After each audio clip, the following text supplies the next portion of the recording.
Bismillahirrahmanirrahim. Assalamualaikum warahmatullahi wabarakatuh. Alhamdulillahi rabbil alamin. Wassalatu wassalamu ala ashrafil anbiya'i wal mursalin wa ala alihi wa ashabihi ajma'in.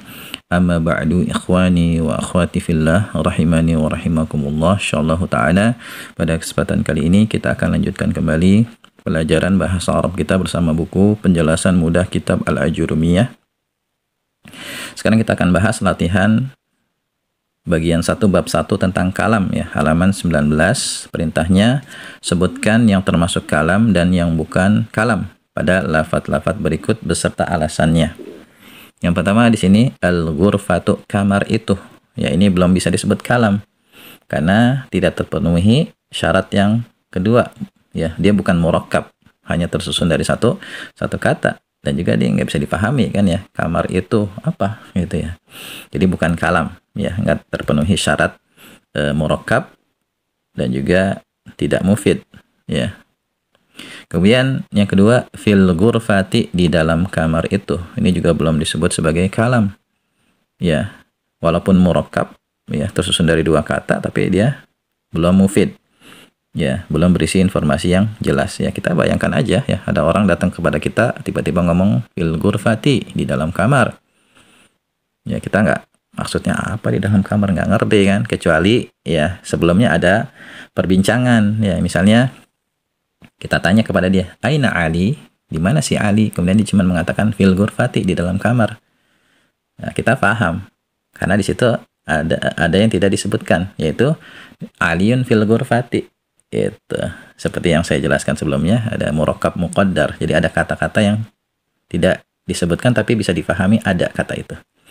Jadi ini fil ghurfati bukan kalam ya. Kemudian yanamu Khalidun fi, ya, yanamu sedang tidur, Khalidun si Khalid fi, di. Ini juga bukan kalam ya, informasinya belum jelas, belum mufid ya.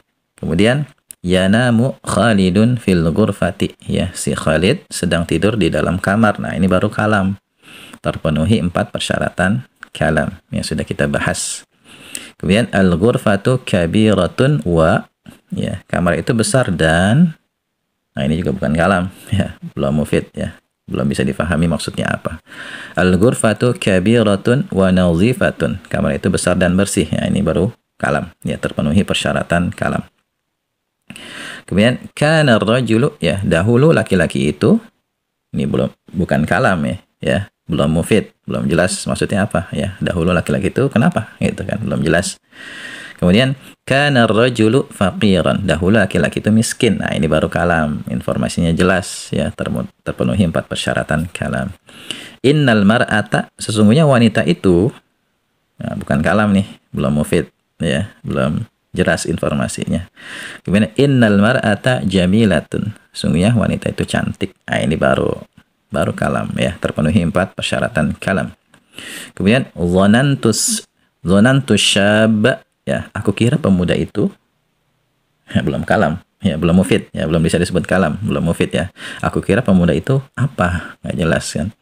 Tapi kalau zonantus syab aziban, aku kira pemuda itu belum nikah. Nah, ini baru disebut kalam karena informasinya jelas. Nah, ini ya, lewat latihan ini antum bisa tambahkan sebagai contoh kalam ya, yang tadi disebutkan itu contoh-contoh kalam, bisa antum catat ya, antum tambahkan ke contoh-contoh kalam. Dan nanti ya, dalam ilmu nahwu ini kita akan belajar menyusun kalam ya, kita akan belajar bagaimana caranya menyusun kalimat sempurna dengan baik dan benar menggunakan bahasa Arab. Itu dalam ilmu nahwu ya. Insyaallah nanti ya, selesai kita belajar kitab ini Al-Ajurumiyah, atau penjelasan buku kitab Al-Ajurumiyah ini, insya Allah kita akan bisa menyusun kalimat bahasa Arab dengan baik dan benar. Bahkan nanti akan dicontohkan bagaimana menyusun cerita pendek ya, menggunakan bahasa Arab. Ya, barangkali ini yang bisa kita bahas ya. Kalau ada yang belum jelas, silakan antum tanyakan di kolom komentar ya. Wallahu a'lam bishawab. Subhanakallahumma wa bihamdika asyhadu an la ilaha illa anta astaghfiruka wa atubu ilaik. Assalamualaikum warahmatullahi wabarakatuh.